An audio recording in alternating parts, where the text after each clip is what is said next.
Box.com here, and the U.S. recovers $2.3 million in Bitcoin paid in the Colonial Pipeline ransom. And so this article is by CNBC. So the key points to this whole situation is that U.S. law enforcement officials said Monday they were able to recover $2.3 million in Bitcoin paid in the Colonial Pipeline ransom. Ransomware attacks involve malware that encrypts files on a device or network that results in the system becoming inoperable, and criminals behind these types of cyber attacks typically demand a ransom in exchange for the release of data. So let's get into the story. So U.S. law enforcement officials said Monday they were able to recover $2.3 million in Bitcoin paid to a criminal cyber group involved in the crippling ransomware attack on the Colonial Pipeline.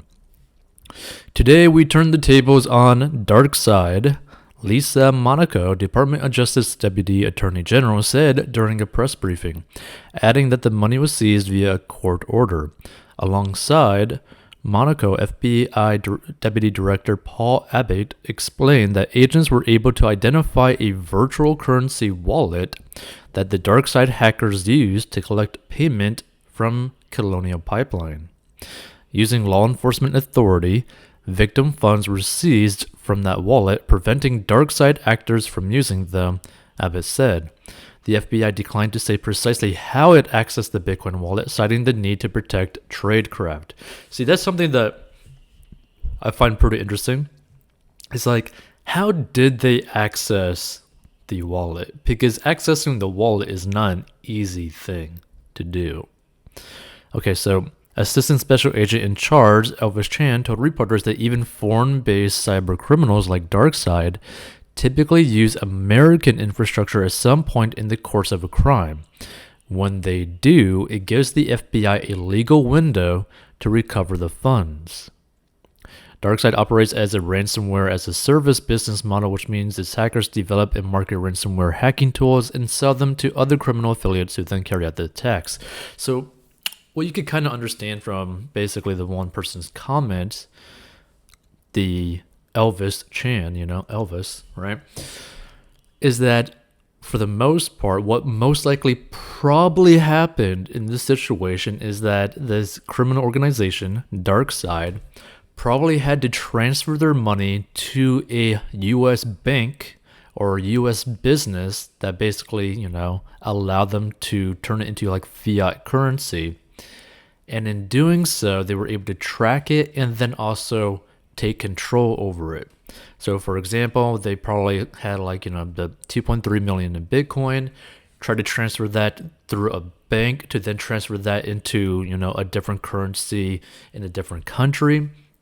And they were able to nab the bank and be like, hey, no, you guys are not transferring the money out of that bank. You guys are holding on to it and we're going to take it. So that's probably what probably happened, is that, DarkSide was probably foolish and ended up putting that money into like a U.S. company, like a U.S. bank, right? So if that's the case, that's pretty foolish of them. But either way, it's good to see that, these hackers were,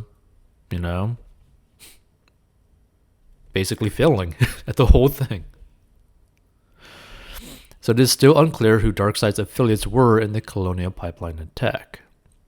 Last month, DarkSide launched a sweeping ransomware assault on the Colonial Pipeline, and the cyber attack forced the company to shut down approximately 5,500 miles of American fuel pipeline, leading to a disruption of nearly half of the East Coast fuel supply and causing gasoline shortages on the Southeast.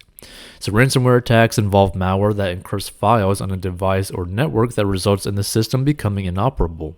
Criminals behind these types of cyber attacks typically demand a ransom in exchange for the release of data, and the Colonial Pipeline paid nearly $5 million of ransom to the hackers. And it was not immediately clear when the transaction took place, but the Colonial Pipeline president basically said oh yeah, we basically immediately paid them off.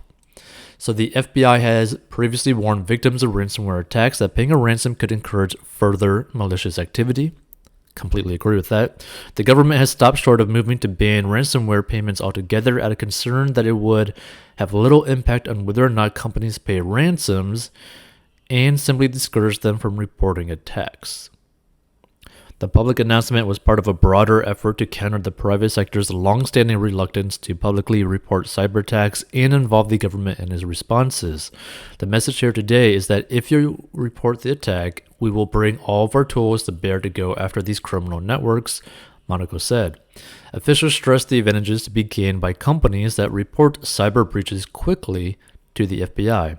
Victim reporting not only can give us the information we need to have an immediate real-world impact on the actors, it can also prevent future harm from occurring, Abate said.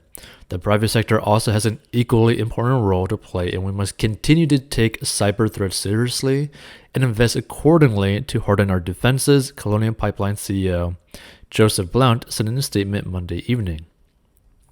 As our investigation into this event continues, Colonial will continue its transparency in sharing intelligence and learnings with the FBI and other federal agencies, he said. So after the attack by DarkSide, President Joe Biden told reporters that the U.S. did not currently have intelligence linking the group's ransomware attack to the Russian government, although the assault is believed to have originated from a criminal organization in Russia. So far, there is no evidence from our intelligence people that Russia is involved. Although there is evidence that the actor's ransomware is in Russia, they have some responsibility to deal with this, Biden said on May 10th. He added that he would discuss this situation with Russian President Vladimir Putin.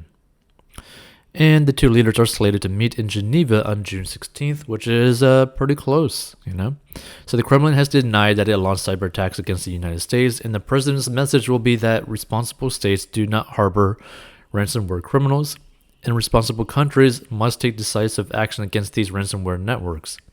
White House Press Secretary Jen Psaki told reporters in advance of the summit. The Biden administration is also putting pressure on the private sector to shore up its defenses against ransomware. And all organizations must recognize that no company is safe from being targeted by ransomware regardless of size or location, wrote Ann Neuberger, Deputy National Security Advisor for Cyber and Emerging Technology, in a June 2nd memo. To understand your risk, business executives should immediately convene their leadership teams to discuss the ransomware threat and review corporate security posture and business continuity plans to ensure you have the ability to continue or quickly restore operations, she added. And at the same time, the White House is grappling with how to modernize cybersecurity protocols and banking laws to respond to cryptocurrency and its growing role in financial crimes, from ransomware to corruption. The prevalence of cryptocurrency in crimes like ransomware attacks have also drawn the attention of lawmakers on Capitol Hill.